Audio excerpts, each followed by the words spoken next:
I will do everything in my power to protect our LGBTQ citizens. A transgender woman brutally attacked in Texas. She is the fourth transgender homicide victim in Kansas City. The Trump administration retracted the legally defined transgender out of existence. They found the body of discrimination.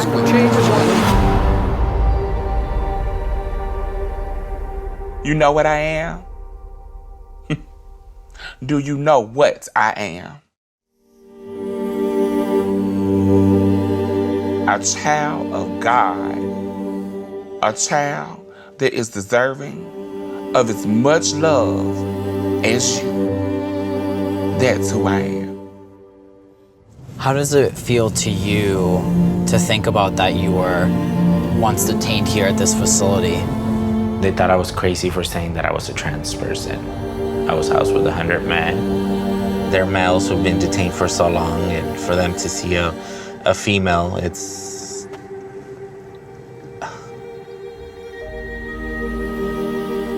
For almost my whole life, I haven't felt at home in my body.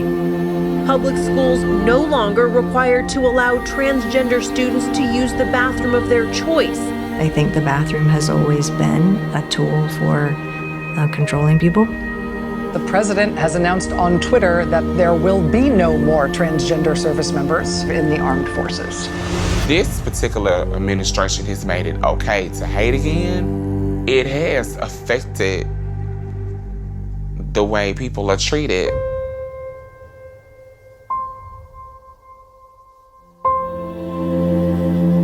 I wanted to show you something that I brought with me. So this was actually me when I was 12.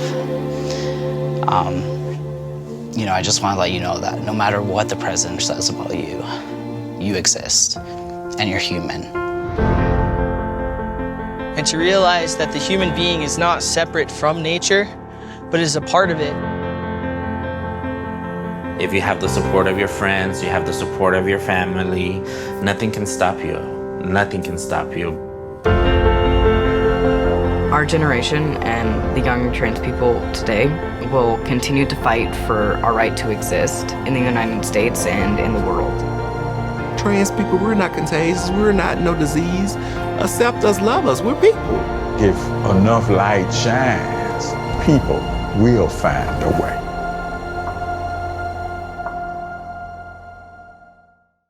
Hello everyone, my name is Chelaman. I am first and foremost an artist. I also identify deaf, trans, genderqueer, and transmasculine, and Jewish and Chinese. Thank you all so much for coming today. I am one of the executive producers of the Topic original series, Trans In Trumpland. Created by Tony Zasharafatan and Jamie D. Nicola, Trans In Trumpland chronicles 4 different transgender people living in politically hostile states. It is my absolute pleasure to be here with you all on International Transgender Day of Visibility to kick off this amazing event. So today, we're going to be joined by the team of Trans In Trumpland and other trans policy leaders discussing the state of trans rights and where exactly we go from here.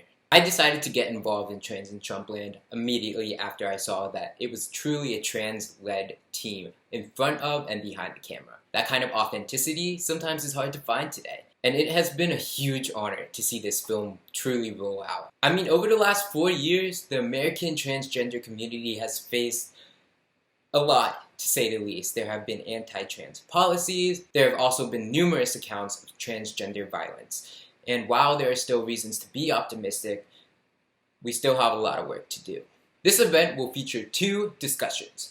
First and foremost, we will hear from the creators of Trans In Trumpland about the anti-trans policies, both now and under the previous administration. Then, we're going to be joined by an expert panel, encompassing people who are at the forefront of trans and non-binary policies. They are going to be sharing their experiences and insights on the work that needs to be done to create a more equitable and inclusive America. Both discussions will be moderated by Jeffrey Masters, director of podcasts at Pride Media, and the host of the long-running podcast titled LGBTQ&A. If you have yet to see Trans In Trumpland, I definitely advise you to check it out. The series is streaming now on Topic. You can download the Topic app, or you can find the Topic channel on Amazon Prime, Apple TV, or Roku. On behalf of myself, Topic, its event partners, GLAAD, and the Human Rights Campaign. We hope you enjoy today's discussion, and we hope that this conversation and this series inspires you to support people and organizations who are making real change and building a better future for trans people here and all over the world. Without further ado, Jeffrey, take it away. Hi, everyone, and welcome. I'm Jeffrey Masters. I host the interview podcast LGBTQ&A, and I'm excited to be here on Transgender Day of Visibility to talk about the topic original series, Trans In Trumpland. For those of you who may not know, Trans In Trumpland is a 4-part docuseries that explores the trans experience from across the US. So that includes North Carolina, Texas, Mississippi, Idaho. The series tells the stories of those who are most affected from the recent onslaught of anti-trans bills and policies that have been in the news so much recently. So today we're going to be hearing from a few of the cast and creators of Trans In Trumpland. Let's jump in with some introductions. So we've got Tony Zosser-Offerton and Jamie DeNicola here. Tony is the director and host of Trans In Trumpland, and Jamie is a producer. So, hey y'all. Hi. Hey. Hello. We also have Ash and his mom, Daisy. They live in North Carolina and are both featured in episode 1. Hello. And Rebecca is here. Rebecca lives in Texas and is featured in episode 2 of the series. I think that episode, provides a really necessary perspective on the trans immigrant experience. So I'm happy that you're here, Rebecca. Thank you. Now to jump in, Tony and Jamie, I want to start with you. To begin with, can we define what we mean exactly by Trumpland? Are we talking about like red states only, or more generally, is that like a way to view America today?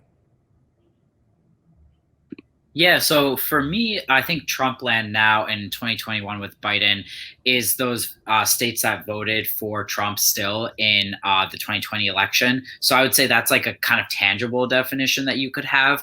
Also, I feel like Trumpland kind of is now like a metaphor for the very bad like structural inequalities that still exist in America today. And if we're discussing that specifically for trans rights, there are states that still don't have any trans legal protections. So I would say those are the 2 ways that I view Trumpland right now.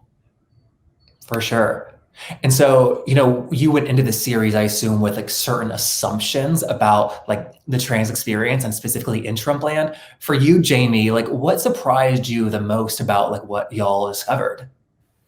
I think it was that, coming from like the Northeast, I definitely thought that, it's hard in all of these states, but I was just so impressed by the like resiliency and the fact that all the trans people that we talked with and all their community members like have really carved out a space for themselves in these like red pockets of the country. And I think that's just like a testament to the beautiful resiliency of trans folks. And I wish it didn't have to be that way, but it is, unfortunately, and I still really respect it and was really astounded by that. Yeah, for sure. How about you, Tony? Anything for you? Yeah, similar to what Jamie said. So having been born in Boston and lived in New York City for the past like 10 years in New Jersey as well, what I realized is that I kind of had a little bit of like preconceived notions, I think, about entering these states that kind of symbolize Trumpland.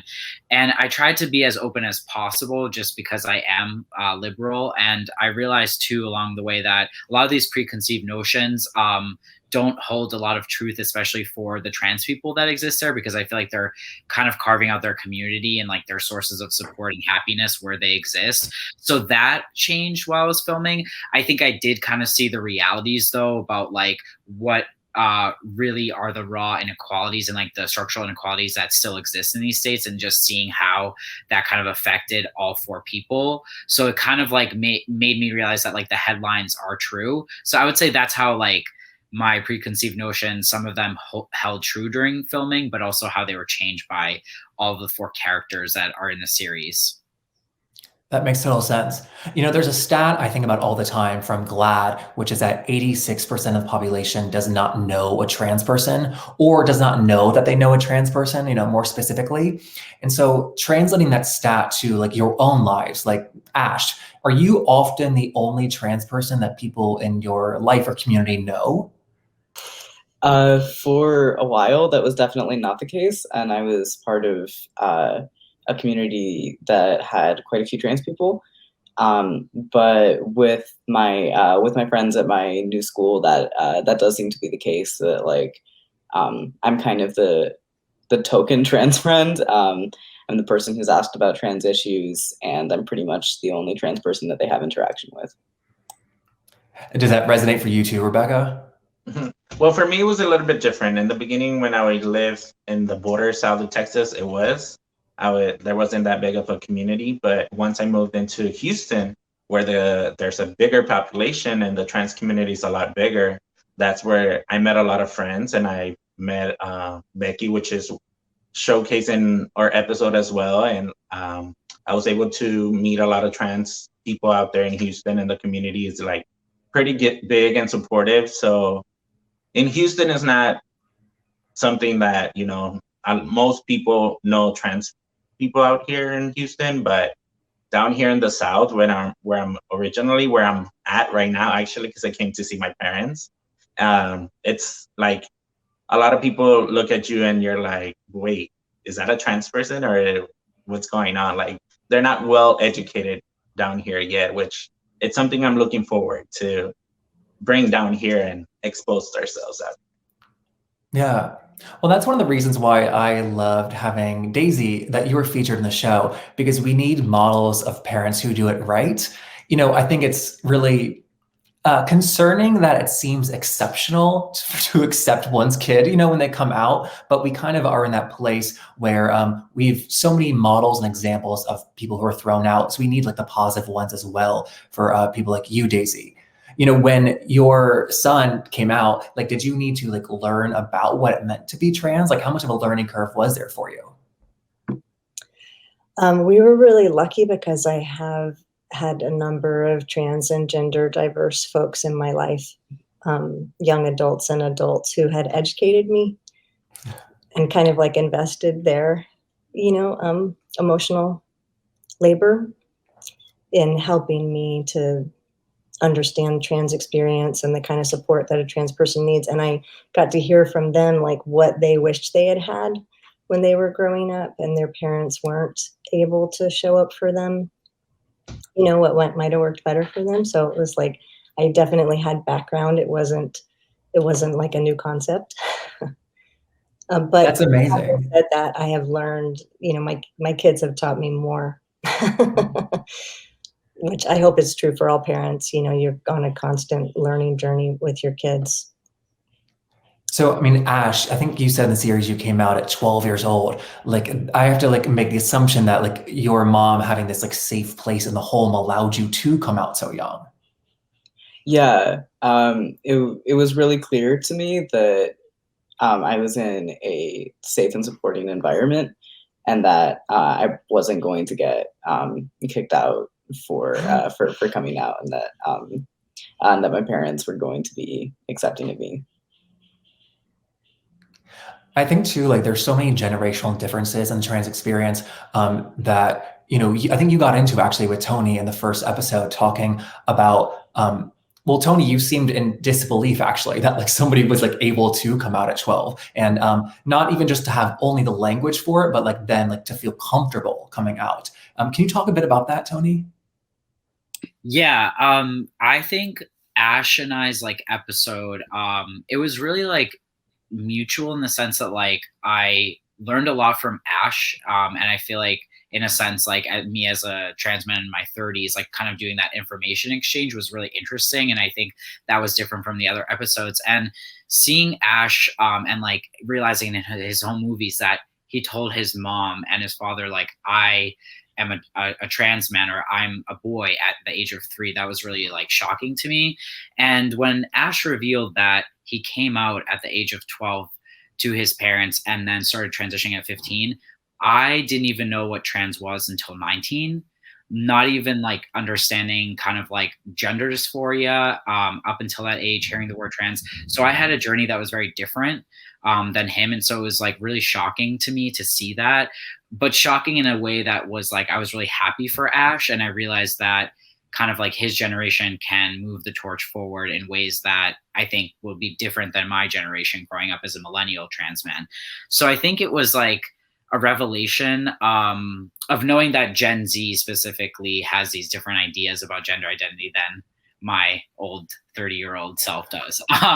So yeah, I was shocked the most in North Carolina by that realization, because it kind of proved to me that there's trans joy that exists in Ash and his community that like it's just made me really happy. Yeah. That's amazing. And, you know, one of the things we did want to talk about in this panel is this new administration. You know, let's start with Rebecca. How hopeful are you for changes with the Biden administration? Are you seeing changes yet already in your life? What do you think about what's going on there? Ooh, of course. Most definitely. There's been changes since day one. You know, we saw Dr. Levine, you know, was elected to be part of the health administration, part of the system, and that was like a win-win situation. You know, now we have somebody that can represent us, and really, you know, maybe trans healthcare can be something to talk about there. You know, having someone that needs trans healthcare, and you know, some of us lack trans healthcare here in Texas, especially. And then, you know, we saw the whole ban of the military ban that was on. You know, he signed the executive order so we can get rid of that. And it looks like we've been moving forward. You know, sometimes I feel like we're going to be put on the spotlight, but that's good, because once we put on the spotlight, that means, you know, the old administration was trying to eliminate us, and now, you know, we're here. You know, it's showing us that we're going to be here and we're not going to go anywhere. And like, one of the things I don't want to do is just to talk about the Trump administration as like the banality of all evil, right? Or as he's out, so everything's solved. You know, one of the things you talked about in the series was about being in immigration detention, I believe for 6 months, and they housed you with men. That is something that, you know, has happened, I think, through all previous administrations, not just Trump. Well, the first time I was detained, I was actually detained under Obama administration. And when I was detained on the Obama administration, they gave me the opportunity that I qualified for the DREAM Act. You know, it wasn't like I was detained. I was just like a in and out kind of thing. You know, I saw the judge told me, you know what, you qualified for the DREAM Act, you know, why don't you go ahead and process that? But then after that, when I was detained under the Trump administration, they told me, you know, that wasn't valid. That wasn't something, you know, that he was going to push forward. You know, that I got detained. I was a traffic stop. I had already been detained before. It was a traffic stop. And then that's when they started incarcerating me. So, you know, there was a difference. There was a difference before. When Obama was going, they detained me and they gave me the opportunity to move forward, you know, because I was able to, I qualified for the DREAM Act, you know, and I wasn't incarcerated. But then when Trump took over, I was incarcerated 3 different times in 4 different facilities. You know, it's like, okay, I'm already incarcerated once. I was already incarcerated once. I'm in the process. Why do you have to incarcerate me again when I was already incarcerated? You know, it was 3 times. It wasn't just once. It was 2. It was 3 times in 4 different facilities. So yeah, he was targeting immigrants, and I felt it, you know, not just as a trans person, but as an immigrant. And we talk about, you know, these asylum all the time. You were granted asylum, but I believe it was a 2-year process, right?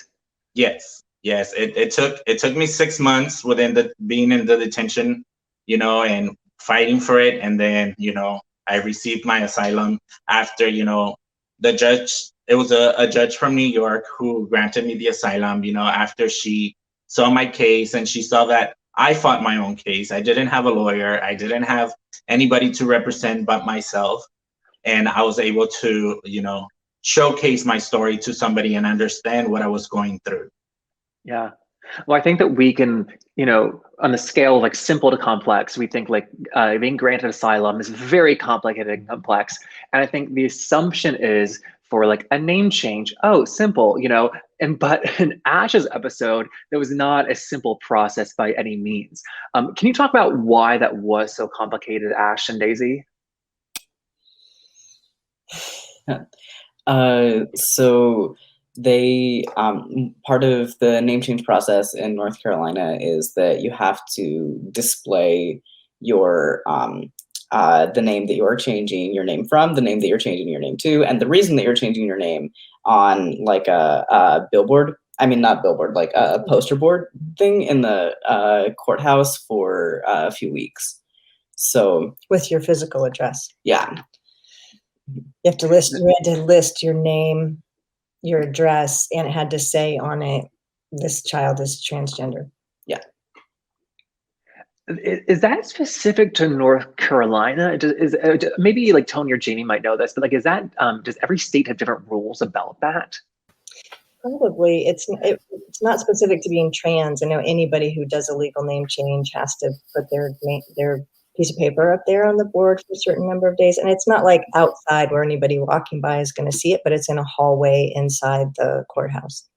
Yeah. And anybody can, like, if anybody objects to it, then it won't go through. So if there's like one bigoted person working at the courthouse, then that's like too bad. Yeah, in New Jersey, when I did my name change, you had to have it posted in a local newspaper, which I think is kind of common in every state, unfortunately. Yeah, it's pretty wild. There was an option, actually, that if you could prove that you were a victim of domestic violence, then you could have the option to not have your name posted up there with your address. Wow. I mean, I just think like, you know, when you come out as trans, like that's like when the work begins, as opposed to coming out as gay. It's like, yay, like what's next? There's all these things that like, I think that the assumption would be like changing one's name is like the easiest part of the process. And yet here you are like declaring on like a poster board in the courthouse, by the way, I'm trans and this is my physical address. Like, it's just, it's very interesting. You know, I asked Rebecca about like changes with the new administration, but I also want to pose that, you know, to everybody. Let's start with you, Tony. Like, are you seeing changes, be it even just a change in tone around being trans? I think definitely. I think even just within that first week, if I recall correctly, that Biden took office, he passed an executive order that expanded the, I think, 1964 Civil Rights Act to include gender identity and sexual orientation. I was like, finally, a president that actually believes in LGBTQ rights. And so I think that there has been a policy shift at the federal level. And I think rhetoric too, hearing Biden say, I'm going to have Dr. Rachel Levine, who's a trans woman, be part of my administration. Hearing that actual action, plus the rhetoric of hearing him say, I do support trans rights, I feel like that has a top-down effect. I don't live in a red state, so I'm not sure what it feels like. So it's kind of like I would be curious maybe to hear what Ash and Daisy have to say about that too. But for me to hear that, even as someone who lives in New Jersey, it's like, oh, wow, there's someone in power that believes in trans rights. And I think maybe if someone was transphobic, they might have less of an inclination to spew hatred, perhaps. So definitely there's been a lot of positive things. I hope it continues under this new administration. Yeah. How about you, Daisy and Ash? Yeah, so the on a national level, it's fantastic. However, because trans rights are getting a big positive push on the national level, a lot of conservative states are pushing back against that on a local level. So we've seen a terrible bill in Florida that that I am not sure if they've already passed it or if they're just trying to pass it, that would ban trans people from sports. There's another bill, I think, in another state, might have been Alabama, but I'm not entirely sure, that made it illegal for medical practitioners to give gender-affirming care to trans youth. They're trying to pass another bill like that in South Carolina right now. Yeah, so on 22 states. Yeah. It's happening. It's scary. It's really scary. How about like in your own personal life though? Like the school itself, like do you feel supported by your school? Yeah. Yeah, my school has been great. And actually some fantastic news as of late, the awful piece of software, PowerSchool, that runs everything and like outed me to everyone by putting my dead name on the seating chart, has made a policy change. So now they're going to display everyone's chosen names on all of their records. and only have their legal names on report cards, which is wonderful. I mean, I'm laughing, but that is a big deal. That's fantastic. Yeah. It feels like everything is amplified to me. What popped into my head when you said this question was the representative from Chicago, who put the trans flag. Mm-hmm. Her office is across the hall from the Marjorie Taylor Greene. We don't have to say her name, but the person from Georgia, and it's like they're both amplified. They're both allowed to have more space on the stage, and they seem to be, it's like one person screams louder, the other one has to scream louder to be heard. And we've actually had several ordinances in localities in North Carolina pass, small ordinances protecting LGBTQ&A plus people. So it's like there's national, there's state, and then there's within cities, good things are happening, but then, we still have the people driving around in their trucks with the flags. Yeah. And we weren't actually, North Carolina actually wasn't allowed to pass non-discrimination ordinances for LGBT plus people until like relatively recently. So now there's been a big push for those local non-discrimination ordinances to get passed. That's fantastic.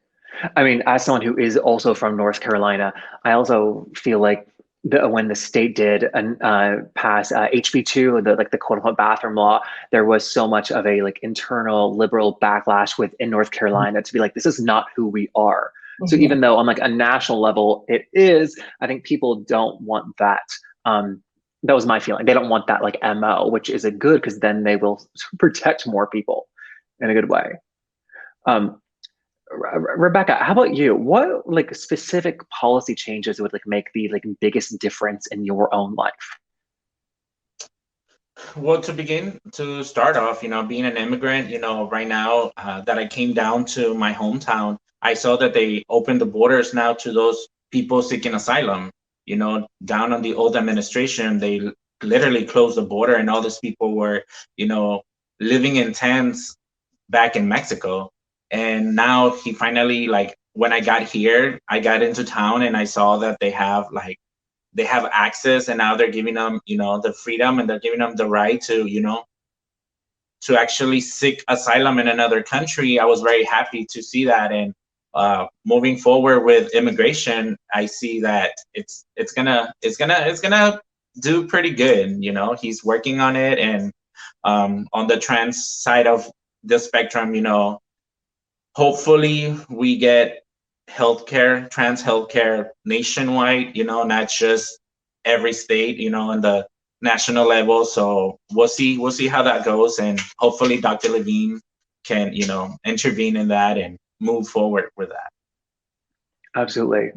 I mean, I think that's a great question for everybody. I mean, let's start with Jamie. What are you most hopeful for? What would you like to see in the new administration do? I mean, I'm kind of more on the socialist end of the spectrum, so I want universal health care and universal basic income. I think that those two things, although they're not identity specific, would help marginalized communities vastly. So while I love to see the progress that's been made, I think there needs to be a bigger push from the administration for universal programs. Well, I think that is a great point, because a lot of the things that would help the trans community would help so many other marginalized communities too.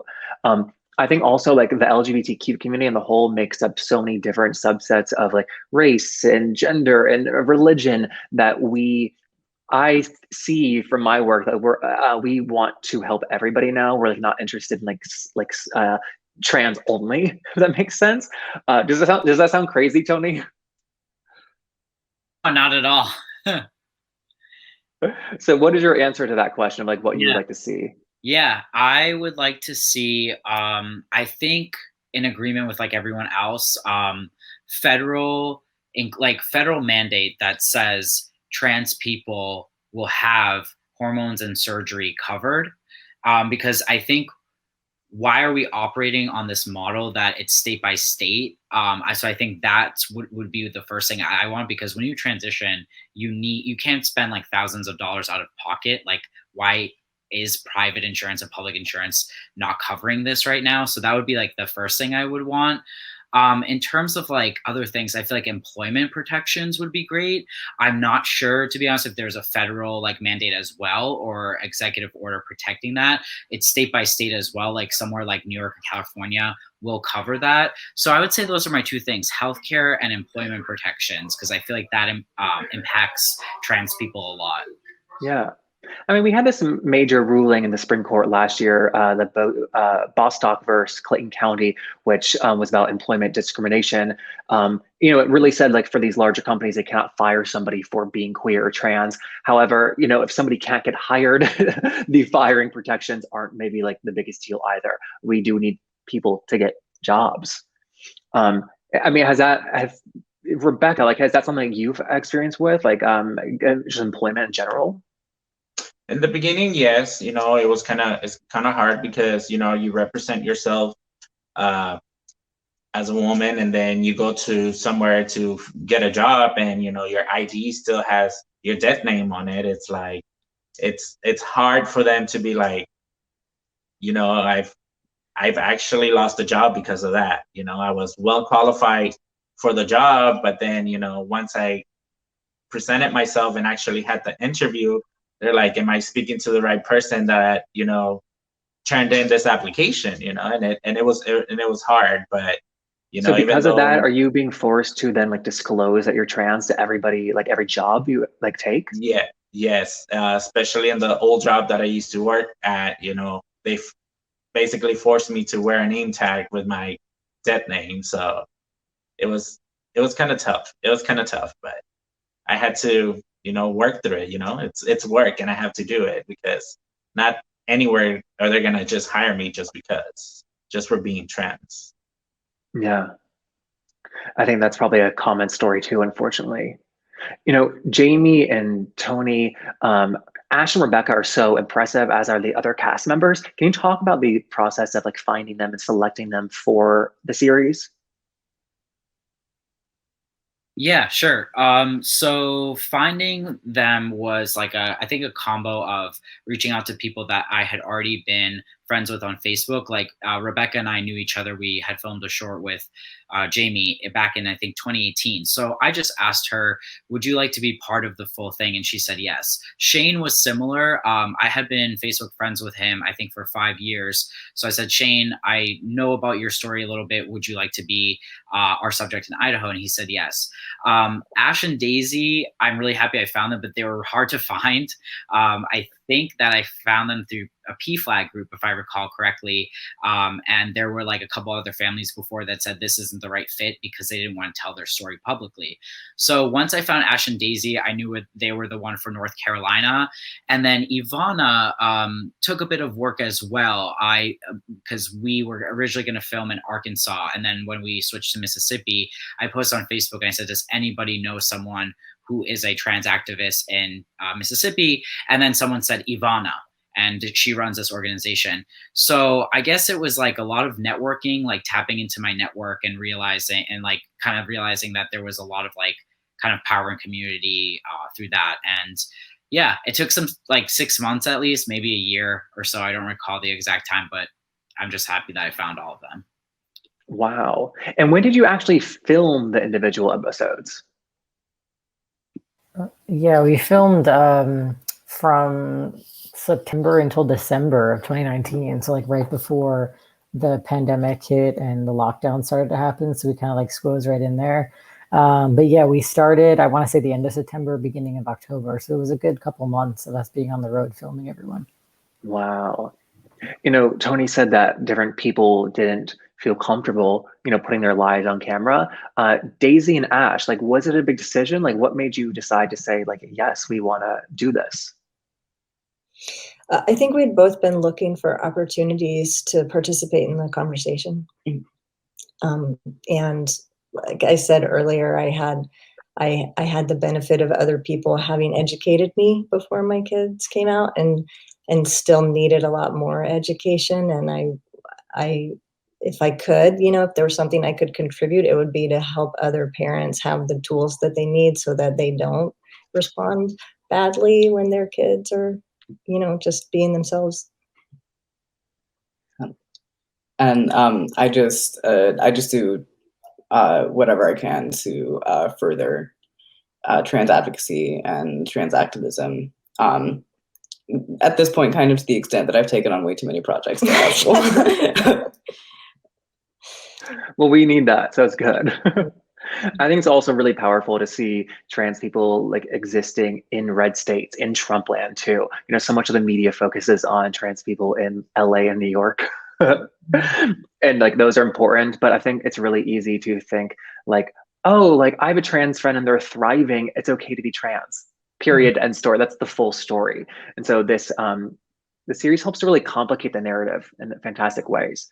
So thank you for that, and thank you for being here today. This has been really fantastic. Thank you also to Topic for bringing this group together. Topic is a streaming service that offers a unique window into the unseen through exclusive TV series, awarding movies, and critically acclaimed documentaries. If you have not yet seen Trans In Trumpland, I invite you to check it out. It's streaming right now on Topic. You can download the Topic app or find the Topic channel on Amazon Prime, Apple TV, or Roku. Bye.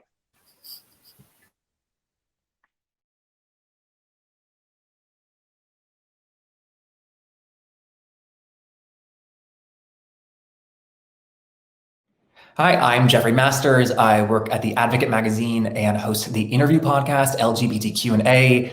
Today, we're going to be talking about the state of trans rights and acceptance in the US, specifically with this new administration, what's changed, what hasn't.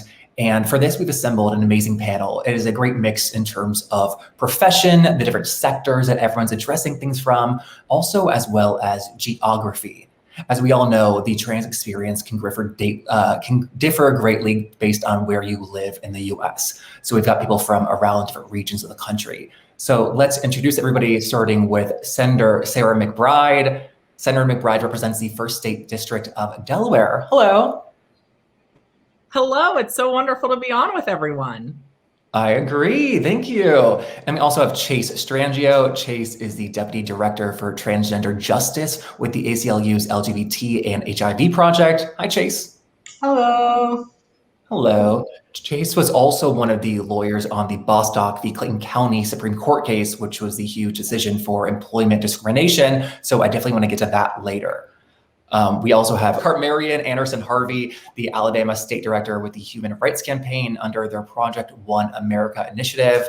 Hi, Carmarian. Hello there. And then Mary Emily O'Hara. They are the Rapid Response Manager for GLAAD and a longtime journalist. Hi, Mary. Hey, how are you? I'm good. Thank you for being here. So a large portion of the conversation right now has been focused on trans youth, specifically in terms of healthcare and participation in sports. HRC, where Carmarian works, they had a new report that said that there are 71 specifically anti-trans bills right now in state legislatures around the country. 37 seeking to restrict trans athletes and 25 aimed at access to healthcare. 71 is a massive number. Chase, I want to start with you for this. With all of these anti-trans bills, specifically the quantity in focus, is this a recent development that we're seeing, or did we also see something similar with the previous administration? Yeah, so I think that we are in a crisis moment with the attacks on trans young people that we're seeing across the country. And you can sort of trace the progression across administrations in terms of, we had the initial proliferation of anti-trans bills focused on barring trans people from restrooms really emerged in 2016 in the final year of the Obama administration. And then there was some lull in the states for a lot of different reasons, but in part because they had, sort of anti-trans voices had an advocate and ally in the White House for 4 years. And so between 2017 and 2019, the numbers started to go down and we were able to have more traction in stopping the bills in the states. I will say though, 2020, we really did see, an escalation of attacks on trans people in proposed legislation across the country, even under the Trump administration. And I think that what we're seeing in 2021 is really sort of a perfect storm of a backlash to the Supreme Court's decision in Bostock, a backlash to the election of President Biden, but then also sort of momentum that's been building for a long time, and very well funded, very well coordinated groups that have been working to attack trans people in a multitude of ways. And so it really is a dynamic sort of process that we've seen over many years, but I do think it's sort of at this highly, escalated point in 2021. I see. Now, Carmarian, you're in Alabama. That is not one of the states in the Trans In Trumpland series, although it very well could be. What are you seeing down there?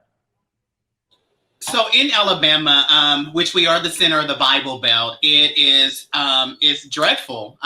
When we look at these anti-transgender bills that is spearheading where there is no issue. I like to point that out for the state of Alabama. We don't have any issues here. And I have to agree with Chase. These are backlashes that we're seeing. We have conservatives that are really focusing on a vulnerable community for motive reasons. For the state of Alabama in 2022 election season is approaching. And whatever they can do to win those conservative votes, they're going to do it. And it's unfortunately that they're focusing on our trans babies, as I like to call them. And I do that because I am a woman of trans experience in leadership, trying to help fight for full equality. That includes the transgender community as well. And it just seems there's no budge because of one religion that centers our state, the conservative as it relates to just black and white, and that's not by race. It's either and or, but there's nothing in between. It's all binary. And then the other piece is that the lack of education to get into those rural areas that we really need those voices, when it comes down to voting and to advocate and to be co-conspirators to speak against this discrimination that is happening to our trans youth and our trans community as a whole. There is a specific cruelty to it that it is targeting trans youth specifically, especially recently. I mean, and the entire discussion we're having now is about different specific state legislatures. Sarah, you are a state legislator. Are there conversations happening in Delaware where you are? Like, what are you hearing? Well, first off, it's fantastic to be on with such incredible advocates. Fortunately, here in Delaware, we are one of the states where there isn't an anti-trans or anti-LGBTQ bill pending in our legislature. That doesn't mean it will not come. But certainly there would be significant challenges to an anti-LGBTQ bill pass. In fact, here in Delaware, I think we have a significant opportunity to pass and move forward several pieces of pro-equality legislation that would help fill holes in our state's civil rights laws, that would help to protect LGBTQ people from violence, and to help codify protections in our Constitution. But I think the fact that we're not seeing that is one, a reflection of the politics of our state. Two, it's a reflection of the increasing diversity in our legislature, the increasing number of LGBTQ people. We went from 0 to 3, and we're a small legislature in one election cycle. And I think it's certainly more difficult when you have LGBTQ people in those chambers for legislators to target us. It's not impossible, but it does make it more difficult. I think Chase hit the nail on the head when he described the through line that really connects the anti-trans attacks we saw in 2016 through the Trump administration to the attacks we see now. He articulated, I think, so perfectly some of the factors that are contributing to that. And I think one of the other through lines that connects the anti-trans bills we saw in places like North Carolina in 2016 to the legislation we're seeing right now around healthcare and around athletic programs is that they may seem like very different issues, but at the end, they all go to who we are as trans people, to our essence and to our identities. And I think it's also really interesting to see the proliferation of these two bills right now targeting trans youth, one seeking to undermine and in some cases completely eliminate trans youth's ability to access healthcare that meets their needs, and these efforts to eliminate trans kids from being able to fully participate in educational programs. because the arguments are actually very much in conflict that they're seeming to use. They're talking out of both sides of their mouths. On one hand, they're talking about disturbingly the bodies of trans people and the supposed competitive advantage that they say trans youth have, while also seeking to undermine the kind of care that not only saves trans lives, but allows trans youth to live in accordance with their own gender identity as they see it. And so these bills aren't about healthcare. They're not about competitiveness. They are quite simply about making life so difficult for trans youth that they never grow up to be adults. And I don't know if you have the answer to this, Sarah, but is there a reason why specifically everything is focused on trans youth and not, trans adults right now? I think that there are a couple of factors. One, I think that the existing prejudice and lack of understanding of who trans people are, of who we are, what our experiences are, of our identities, has allowed proponents of these anti-equality bills to feed into a misconception about our identities. They are going into anti-trans tropes that we've seen as anti-gay tropes about trans adults, influencing and impacting the reality of trans youth. Those are obviously not related. Trans adults don't make trans young people trans. We might show them that a world is possible to be trans in, but we don't make them trans.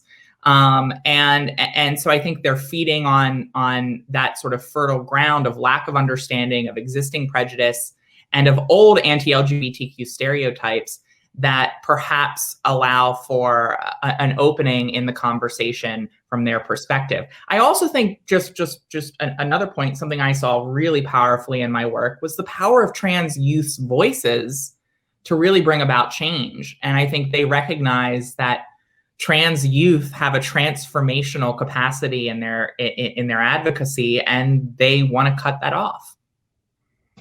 I think one thing that Sarah brought up that's so important is that there's, we're talking about looking at this from 2016 forward, but this is part of a long legacy of using these tropes against all LGBTQ people. And there's actually a direct through line from like Anita Bryant to, the fear mongering that we saw in the 80s to the anti, LGBT adoption laws that we saw in the late 90s and early 2000s to what we're seeing now. And this is sort of part of a very long history of using these types of tropes and attacks on our communities. And this is just the latest manifestation of that.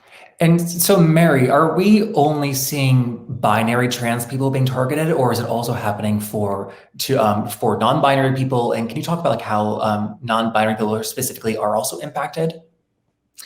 Yeah, I can. And I also would love to touch on the mythology and the rhetoric and the misrepresentation issue too, because that is what we're dealing with at GLAAD every day is the media coverage of these attacks against trans youth specifically. And the fact that so often when we do see news coverage of state anti-trans bills or even of national legislation like the Equality Act, what we're seeing is that trans voices are not included. Their families are not included.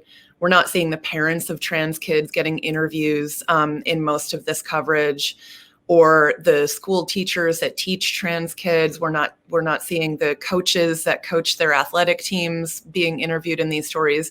Unfortunately, what we're seeing over and over again is anti-trans rhetoric being amplified from people like Marjorie Taylor Greene, who have no idea what she's talking about. When you see someone like Representative Greene posting a sign outside of her office that says there are only two genders, trust the science, that right there is enough to tell you that she has no clue what it means to not only be trans, but what science actually says about sex and gender. The fact is that there's such a wide variation in sex and chromosomal patterns and hormones. I'm not a scientist, but I've read enough geneticists and endocrinologists talking about the variations in sex to know that there aren't just two binary sexes. And so intersex people and non-binary people do get wrapped up into these anti-trans policies. They're impacted by them, and they're also, it's invisibilizing for intersex people to see this language over and over again, that there are only two binary sexes. It silences non-binary people to see this rhetoric that there's only two genders. There's such a spectrum of gender identity, of sex, and that is something that we're just not seeing included in so much of this coverage. But I think that the main problem from a media perspective is the total imbalance that's happening right now. The rhetoric coming from anti-trans and anti-LGBTQ Congress people specifically is amplified because of their position as elected officials. And they don't know trans people, they don't know trans kids, they don't know communities that we're all part of, and they're not the experts here. And unfortunately, journalists and mainstream news outlets are not doing the best job of going to the experts and including their voices. And I think that that's why I'm happy you're here for like the GLAAD part of the discussion for media representation. Something that has really stuck with me is that during the Bostock v. Clayton County Supreme Court case, one of the examples that they kept bringing up was about Pat, the gender ambiguous SNL character from the 90s. And I thought, like, my God, with everything we've done since then, that is the most like pressing, like culturally relevant example they can possibly think of to like make an argument for the Supreme Court. And it's like, people on the panel here can name like 1,000 other non-binary people, but for them, it's like just Pat, this 90s character. I mean, Chase, you were in the room, I believe, when that happened, were you not?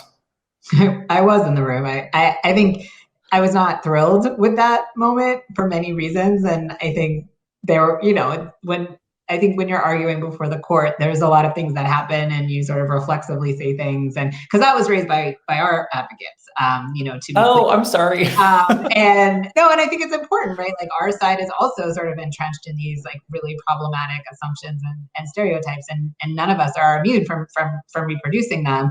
I think Justice Alito was like, I have no idea who Pat is. So, when it comes to the court, they're not even in the 90s. Like we are, in a very different place. But I think that even in our, reform movements, and when we're sort of utilizing law to sort of advocate against the paradigms that are coming at us, we also reproduce a lot of the sort of problematic norms and assumptions. And if you think about sort of how we advocated for access to restrooms in opposition to the swath of bills that we saw in 2016, it was very like trans girls are girls, trans boys are boys, like the binary is fine. And in so doing, entrenching those binary assumptions about our sex bodies, about the sex binary. And I think that as sort of advocacy movements, that we also have a lot of work to do to sort of be more expansive in our thinking about how to transform the conditions that we're living under. That's such a great point. And, as visibility has grown for trans people, specifically for binary trans people, we've seen, this uptick in legislation directly targeting trans people. Should we also be worried now that the same will happen as visibility grows for non-binary people, that like non-binary trans folks will also, and non-binary non-trans folks, right, will also be directly targeted in legislation? Is that a worry? Who wants to take that? I've spoken to people that in some ways do fear that that is kind of a part of the next wave, because one of the interesting things about the concept of a political backlash is that during the Trump years, we also saw a lot of progressive state legislation, just as we're seeing a lot of anti-LGBTQ state legislation now that Biden is president. One of the things that happened during these 4 years of Trump is that non-binary genders became sort of legitimized and legalized for the first time. We saw 19 states enact policies that allow people to have an X gender marker on their driver's license as opposed to just offering male or female. And for that to happen under Trump was so fascinating because obviously what was happening at the federal level was pretty terrible in terms of LGBTQ policy, but especially attacks on trans people. And the states were sort of subtly fighting back in various ways. I mean, there was also anti-trans state legislation like HB2 and all of these things, but the growth of awareness around non-binary genders, around intersex awareness, really helped push for this new area of legal documents that is gender inclusive. And I think one of Biden's challenges will be, and for Pete Buttigieg as the Secretary of Transportation, will be how to handle these non-binary gender markers on identity documents and whether or not to federalize them by adding passports into the mix. Because right now you can only get a passport that says male or female. And as I'm sure Chase can address, there are so many court cases fighting for the right to have other gender options on legal documents, whether it's birth certificates, passports, etc. So what I think is interesting is that is still such an emerging area, and that I do think that will be something that the conservative anti-LGBT forces will want to take on once they even realize that it's happening. And if I could build off of that, I think that this is something that I know a number of my former colleagues and I talked about quite a bit. I think one of the lessons that we've learned is that, one, there is always going to be a new sort of boogie person that the right tries to pick to divide and to potentially try to capitalize on politically, whether or not it's effective, because I'm still waiting for them to realize that anti-trans policies aren't as popular as they think that they are. But I think what's clear is that there's always a new target that they're going to find. And I think that it certainly seems like a fair presumption that non-binary folks will sort of be next in the prioritization that the right puts in targeting LGBTQ people. And I think that it's always a double-edged sword, because I think increased visibility can result in backlash. But then at the same time, we want to make sure that we are, one, truly reflecting the full diversity of our community in our advocacy work, while also laying the foundation around public education to help prevent or diminish the impact and potential for these kinds of attacks in the years to come. So I think, from my perspective, I think one of the reasons why it's so critical for us to amplify the voices of non-binary folks now is, one, I think it's the right thing to do, but two, it'll help to lay the foundation to dull the political impact of whatever future attacks we see on non-binary people in our country. I think that's a great point. I think too, like, the elephant in the room is like the thing called the Equality Act. As of this taping, it's passed the House. I cannot figure out in my mind like how that could possibly pass the Senate and get 60 votes. But is that something that we, like, as a community should be like relying on, or is that kind of just unrealistic to think we can even get that passed? That's a weird question. Chase, do you want to take that? Yeah, so I won't speak. I mean, I won't speak to the sort of viability in the Senate. I think it's incredibly dynamic. I think we can hope for ways that it would pass with a simple majority. I think that one thing I'm incredibly concerned about is the recent vote on the COVID relief bill that included an anti-trans amendment, and we saw Senator Manchin, it was a procedural vote, but sort of vote with the Republicans. I think that there's reasons. So two main things. I think there's reasons to be concerned about things that are going to be compromised in the process, and the ways in which the attacks on trans people, particularly on trans women, are going to be sort of leveraged in the debate, and that we absolutely have a lot of groundwork to do in order to protect full inclusion in the Equality Act as drafted. But then the other reality is that nothing about civil rights laws is self-effectuating in a lot of ways, and yes, it's important, but it's not going to immediately strike down all the things that we're seeing in the states. And ultimately, we're still going to have to stop these horrible, bad bills in the states. And in order to do that, if they pass, we're going to end up litigating them in a federal judiciary that is incredibly hostile to trans people, particularly after how it's been transformed under the Trump administration. And so I think, yes, the Equality Act is a critical piece of legislation, and it's not going to immediately solve all our problems, and we're going to have to defend it in court, and we're going to have to deal with the ways the judiciary has changed. Well, leaving it up to states really terrifies me that, LGBTQ rights on the whole will be similar to abortion, where like it's effectively illegal in like certain states in the country. But I think like the same thing I'm scared about like will happen for like, a trans person can be fired in Florida, but not Alabama, but like maybe North Carolina. Is that something that like you're worried about, Kamarian? I certainly am. I mean, here in Alabama, or let me just speak from a southern region, we already experienced that in some of our legislations. We see it also when marriage equality came, when states were all jumping on the bandwagon at the same time.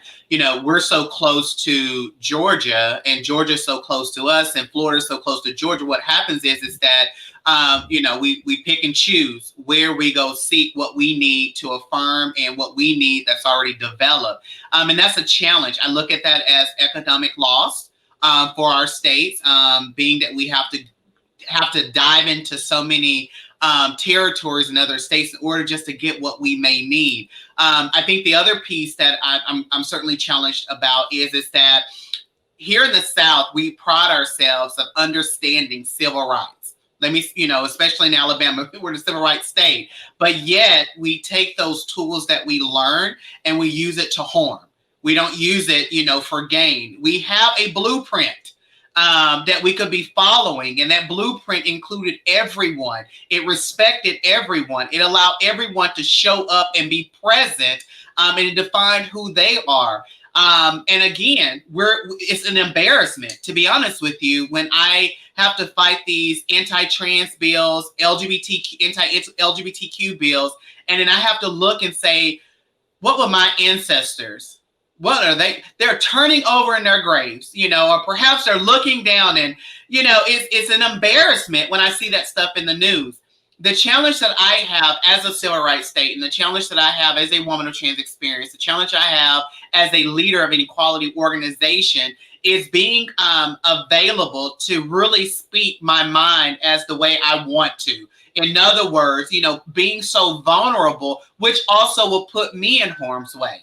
So, we are here. I think it was earlier stated by Senator Sarah that the majority of them, or maybe Mary, majority of our legislators say they don't know trans people. They don't even know how to define, in a bill that says we want them to be normal. What is normal?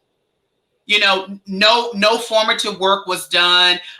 We are here. We are existing. My headquarters is in Birmingham. We have a perfect 100 in our municipal equality index that include trans representation and policies that actually protect us, but yet they say they don't see us. That's the challenge that I have, because if they don't see us, then they won't see my siblings of our non-binary community. If they don't see us, and this is a point of privilege, then they won't see us as Black women who has really been holding the Southern formula together in family. We're still getting, ends meet as it relates to pay. And we have corporations that are moving to the South because it's much cheaper for cost of living, but yet we don't have legislation that really amounts to those individuals coming here, bringing their money, setting up shop. What happens is that they don't last long because we have these conservative rhetoric about anti-transgender youth. Shame on them. What that does is it said, we don't care about your parents or your guardians. We're going to make the decision for them. And again, as I said earlier, and I'll yield my time, but as I said earlier, we are a Southern religion state. So the first thing that comes out of these conservative mouths is rear a child in the way they should go. That's not your responsibility. What is the way to go? And that's why we have our loving, supporting trans youth families, parents and guardians, who are advocating, stating that, can you allow me to parent my child who I cared for, this amount of months, who I have to sacrifice and provide to, and you're coming in trying to be medical, and you're trying to come in and to overpower my decision that I am responsible for my youth. And so you're absolutely right. We will go next door. But next door can't offer us everything either, because all eyes right now, to be honest with you, for a Southern state in these anti-trans bills are in Alabama. Senator McBride, I saw you nodding your head. I just want to say something that Carmarian, between point of privilege and yield your time, you're already speaking like a legislator. So I am ready for you to run for office in the legislature. Thank you. If I can also throw in something Alabama related really quickly that bounces off of what Carmarian just said. Going back to the idea of media misinformation and misrepresentation, this is such a huge part of the problem. And when Carmarian is talking about how these politicians don't know any trans people, they don't see any trans people, they don't know the parents and coaches and teachers of trans youth, that's so often because trans voices are being silenced in the media. And one of the best examples of good coverage that I saw recently as a media monitor at GLAAD was local Alabama coverage of a local Alabama parent. Carmarian, you may be able to tell this story better than I can, but there's a father who is also a police officer who testified on behalf of his daughter, I believe. And he was basically testifying against the healthcare ban, saying, "You are asking me as a law enforcement officer to arrest my child's saviors, because otherwise, without these doctors, I wouldn't know anything about this. I wouldn't know what to do. And everything you're saying about my child's healthcare is false. They're not pushing anything on us. In fact, they hold us back from doing things that we want to do."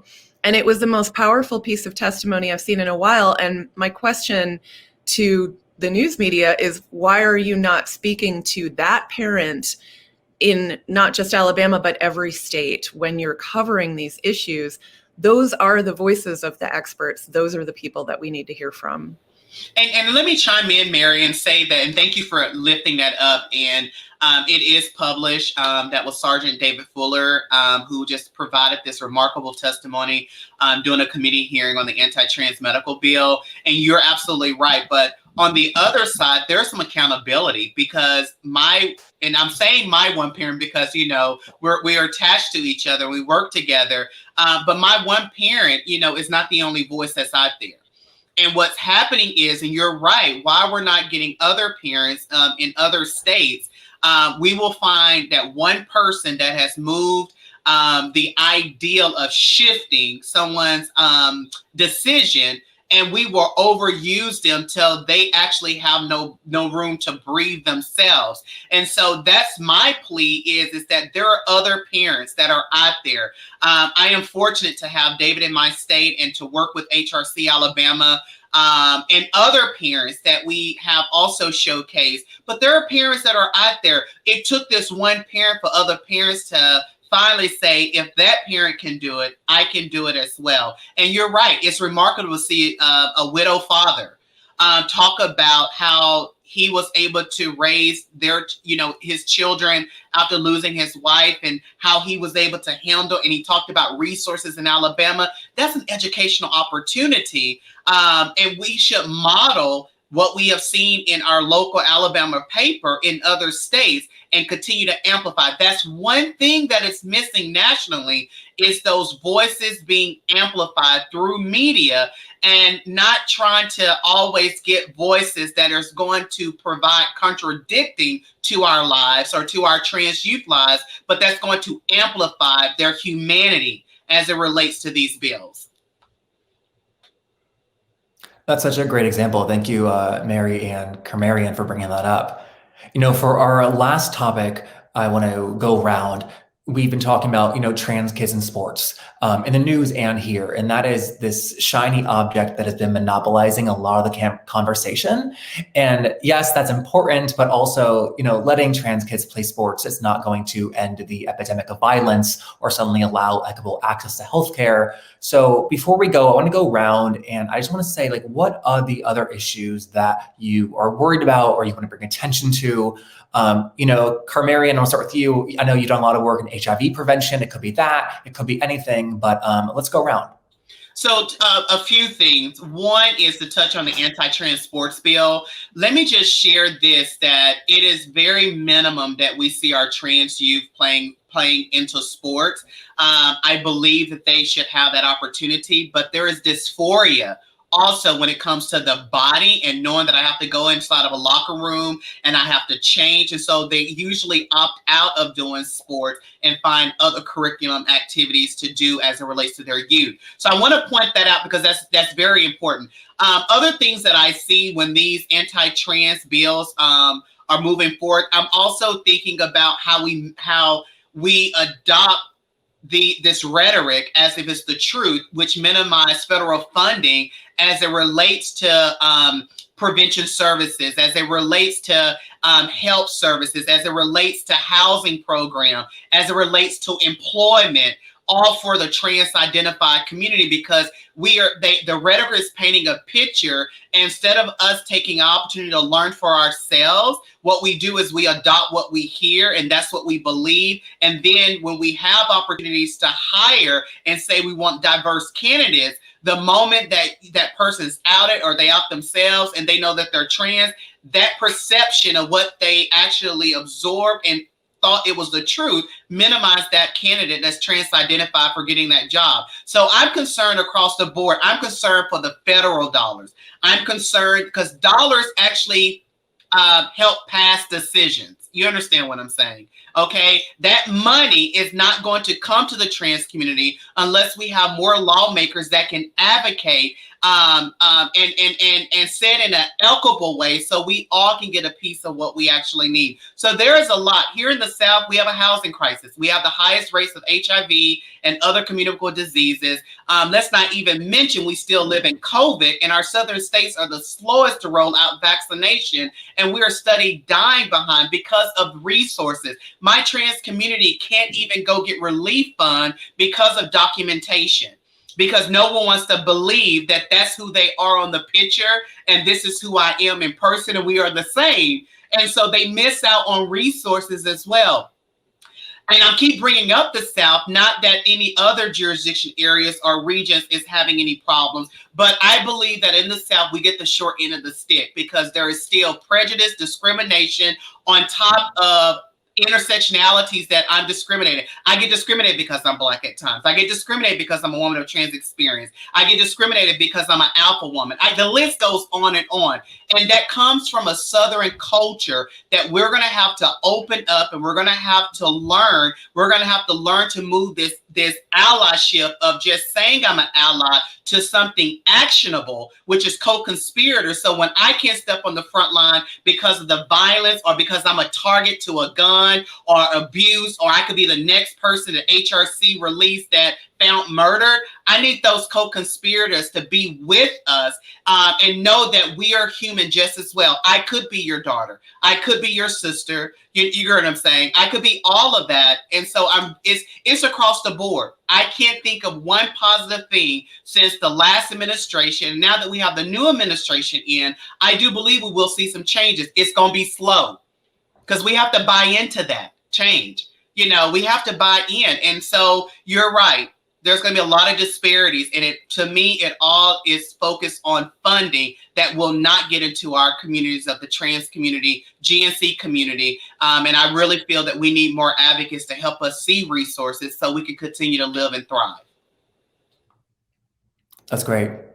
Yeah, I mean, I think I want to first just highlight, that the rhetoric around the anti-trans sports bills and the history of them is so deeply not about sports, as we've mentioned, but also the impact of these bills, should they become law, is going to, impact all people. And that what we're actually seeing is an effort to entrench in law these incredibly retrograde notions of sex, of state control, of bodily control, and that. So one of the things that we need to do is recognize that all women and girls, definitely, but all people are going to be harmed by these bills. And what they are opening the door to massive sort of abrogation of civil rights generally. And so really sort of shifting the discourse away from this sort of singular focus on, what is advantage in sports, when all sports is about, some form of, genetic or other advantage. That's what makes sports interesting.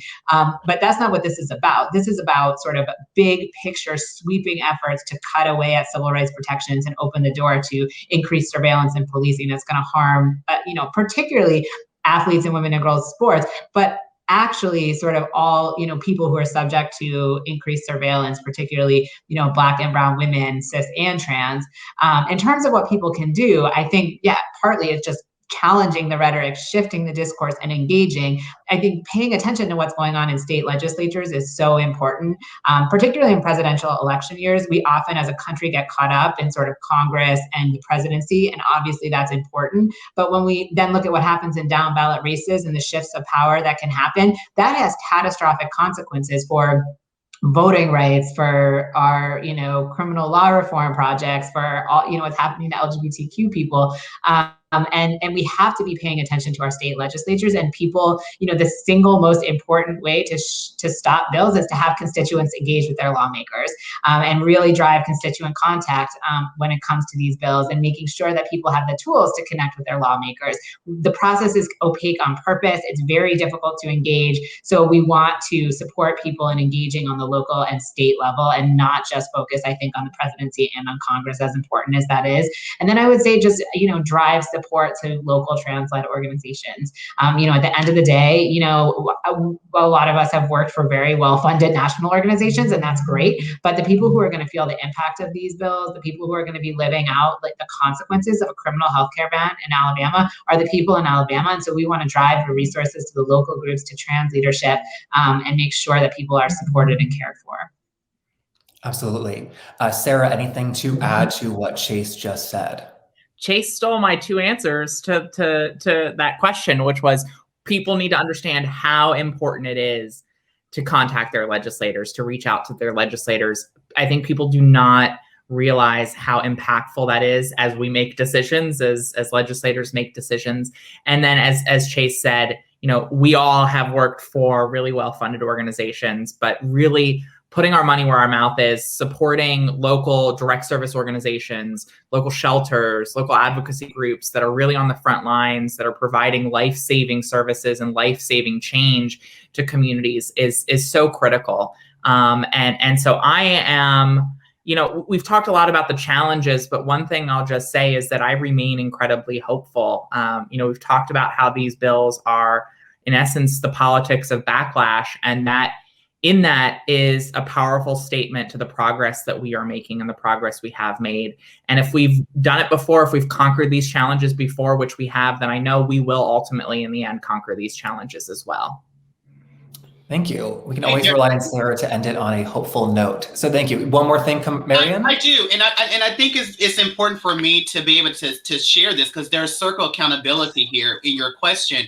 And so for my community, for my trans and GNC folks, I need for us to kind of show up or make ourselves available. I mean, a lot of this information that is, or the rhetoric that's being shared is that sometimes we don't remain in spaces that is important for us to be there to educate some of these things. And I think it's important for me to say that to our community. I understand that a lot of us negotiate because of lack of resources, but at the same time, there are other organizations that they can partner with to help them with that bandwidth. And we need that visibility on a policy side as well. And my only other pitch is that for those that are watching, also support trans-led organizations. These are our grassroots organizations that would be certainly impacted. They're on the grounds. They're eating dinner and sheltering, our trans youth when they're exiled from their homes because of lack of education. It's important, and they are here, and we need to support them even more. Thank you for adding that. Also, thank you to our hosts, Topic. Topic is a new streaming service that offers a unique window into the unseen through exclusive TV series, award-winning movies, and documentaries. If you've not seen the series Trans In Trumpland, it is now streaming on Topic and is available on Amazon Prime, Apple TV, and all major platforms. So thank you for watching. Bye.